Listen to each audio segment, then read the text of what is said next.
It's your man JayGravesReport, and welcome to the College Football Weekly Preview, Week 11, presented by your good neighbor State Farm agent Ravi R. Murray, located 3955 Eagle Creek Parkway, Indianapolis, or hit your boy up at 317-297-3804 so you can holler at your boy. Now, previewing the top 5 ball games of the weekend, so let's get right to it. Now, we in Week 11. This is the week when boys start falling off because attrition starts playing a factor. Attrition, for all you duds that don't know what that means boys getting hurt, boys snake bitten, coming in, struggling. You down to your 2 deep and 3 deep, might have to play significant time. So now let's go out to the Big Ten. We got Minnesota showing up to play number 19, Nebraska.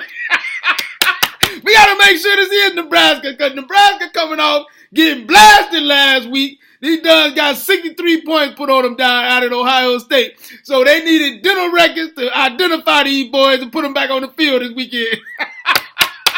They got beat 62-3. Came in undefeated, got the brakes beat off of them. So now they in a 3-way tie in this ball game for the West. They got a 3-way tie with Minnesota and Wisconsin. Now, Minnesota's 9-2. Let's keep it real all the way 100, whichever comes first. I saw the Golden Gopher at the airport about 2 weeks ago. That done already got his bags packed. He's sitting at the doggone at the counter just waiting. I said, bro, where you going? A bowl game.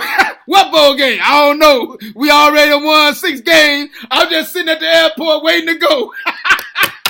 So don't even worry about Minnesota winning this ball game, because Minnesota has already packed it in. They 9-2. They going to a bowl game. The Gopher sitting at the doggone. He's sitting on the baggage claim joint, just rolling around waiting on the boy. Now, here's the deal. Tommy Armstrong is questionable in this ball game. So even though he's questionable, they playing at the crib at Memorial Stadium. We don't have to worry about Minnesota winning this ball game. They done throwing the football anyway, but I still got Nebraska to win this ball game. But hey, if you go to Minnesota, don't worry about the dun hanging out on the baggage claim. He just waiting about a few weeks just to find out what bowl they going to. Now let's move on to the next ball game. We're gonna stay in the Big Ten. We got number 5, Ohio State, goes out to play Maryland. Now here's the deal. I feel sorry for Maryland, bro. Maryland had Michigan last week, got the brakes beat off of them, and then they got to turn around and play Ohio State. Who was the done put this schedule together where they got Michigan and Ohio State back to back? Don't make sense. Ohio State wins this game. Let's take the suspense out of it. But Ohio State is coming off of a blast, and like I said, beating Nebraska 62-3.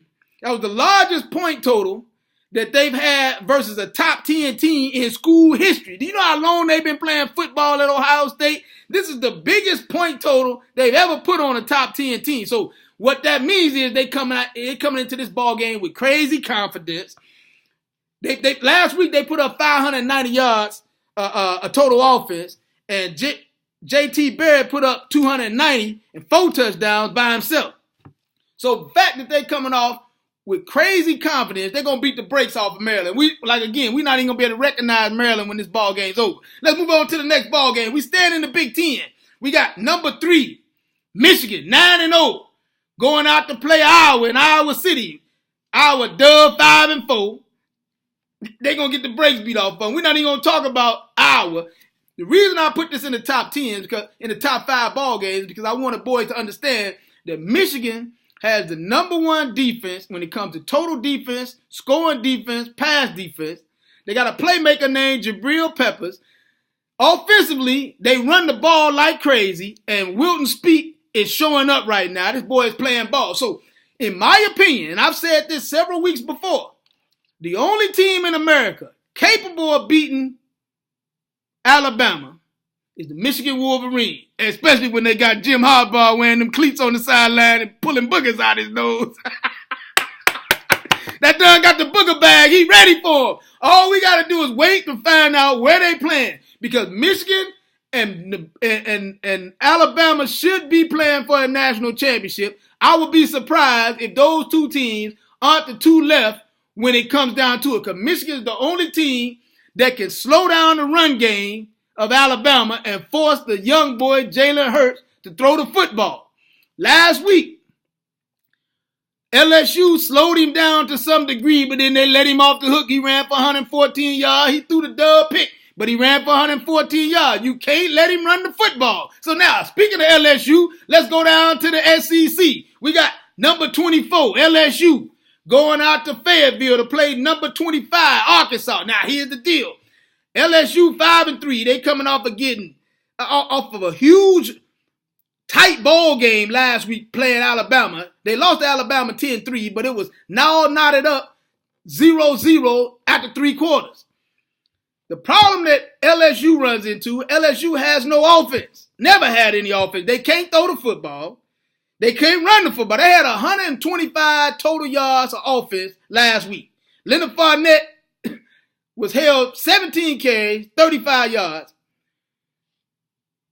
Arkansas, on the other hand, coming off of a huge win. They beat the brakes off Florida 31-10 last week. But 2 weeks before that, they got the brakes beat off of them by Auburn 56-3. So they had a bye week. And the week in the bye week, they made changes to the defense. And they only gave up 12 yards of total offense to Florida. Now, Florida had lost but one game going in. So I'm picking Arkansas and Brent Bielema to win this ball game because LSU has no offense. That's the reason why Les Miles got fired in the first place. These Duns cannot move the football, and they can't find a quarterback and throw the ball over his shoulder. You know, the Etling kid is a transfer from Purdue. He's been decent, but when it comes down to big ball games, you got to be able to put points on the board. You got to be able to move the ball. You can't move the ball, bro. Let's move on to the next ball game. Now, this is the big one out in the Pac-12. We got number 20, USC, coming in on a 5-game winning streak, going down to play number 4, Washington. Now, Washington is undefeated. My man Chris Peterson got these boys rolling. Chris Peterson had, everybody's complaining about Washington not being legitimate because their strength of schedule is 67. However, nobody's talking about Michigan, and Michigan's strength of schedule is 60th. So their strength of schedule is not that much different. Going down the stretch, they'll prove the boys that they worthy to be there. But as long as they keep winning, they don't have to prove nothing. Just keep winning. They got USC this week, then they got Arizona State, and then Washington State, who's ranked number 23. They win the Pac-12, pencil these boys in.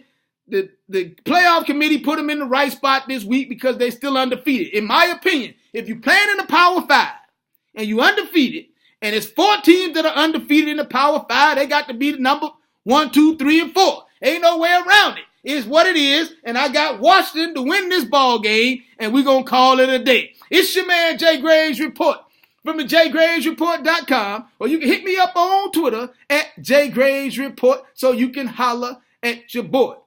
And always remember that this segment is presented by your good neighbor State Farm agent, Ravi R. Murray, located 3955 Eagle Creek Parkway, Indianapolis, or hit your boy up at 317-297-3804 so you can holler at your boy. And I know y'all see this Go Mob today. Go Mob to all the frat. Holler at your boy.